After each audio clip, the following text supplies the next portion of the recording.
Assalamualaikum warahmatullahi wabarakatuh. Perkenalkan, nama saya Arul Fajar Pratama dari kelas 10 MIPA 1. Tujuan kedatangan Belanda ke Indonesia adalah berdagang rempah-rempah. Setelah mendapatkan keuntungan yang besar, Belanda juga berusaha mengadakan monopoli perdagangan rempah-rempah. Atas prakarsa dari Pangeran Maurits dan Johan van Oldenbarneveldt pada tahun 1602, Belanda membentuk komisi dagang yang disebut VOC atau Persekutuan Maskapai Perdagangan Hindia Timur dengan pengurus pusat VOC terdiri dari 17 orang. Kantor perdagangannya di Banten dan dikepalai oleh Francois Witter. Gubernur Jenderal pertama VOC adalah Pieter Both pada tahun 1610. Pieter Both mendirikan pos perdagangan di Banten. Pieter Both kemudian meninggalkan Banten dan berhasil memasuki Jayakarta. Pada waktu itu, penguasa Jayakarta adalah Pangeran Wijayakrama yang sangat terbuka dalam hal perdagangan.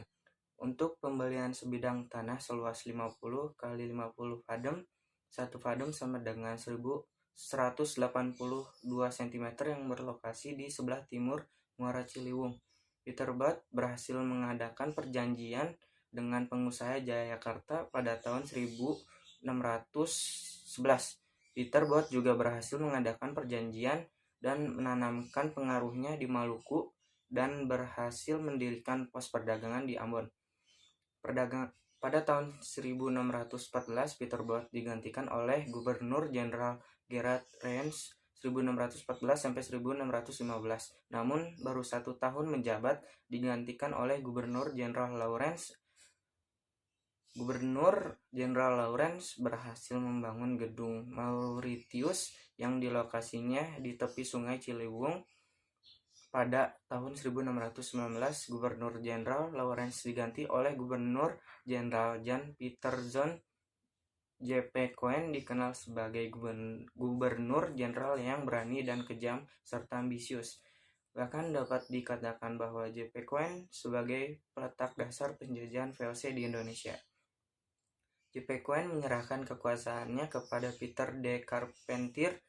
Namun oleh pemerintah Belanda, J.P. Coen diminta kembali ke Batavia, kemudian diangkat kembali menjadi gubernur dalam menjalankan kekuasaannya. J.P. Coen semakin congkak dan kejam. Berbagai bentuk tindakan kekerasan, tipu muslihat, dan politik divide et impera terus dilakukan. Akibatnya, rakyat semakin menderita, pengaruh VOC semakin meluas.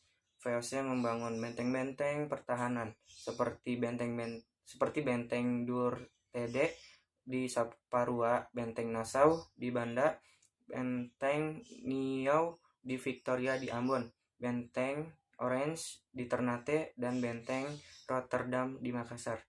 Terima kasih. Wassalamualaikum warahmatullahi wabarakatuh.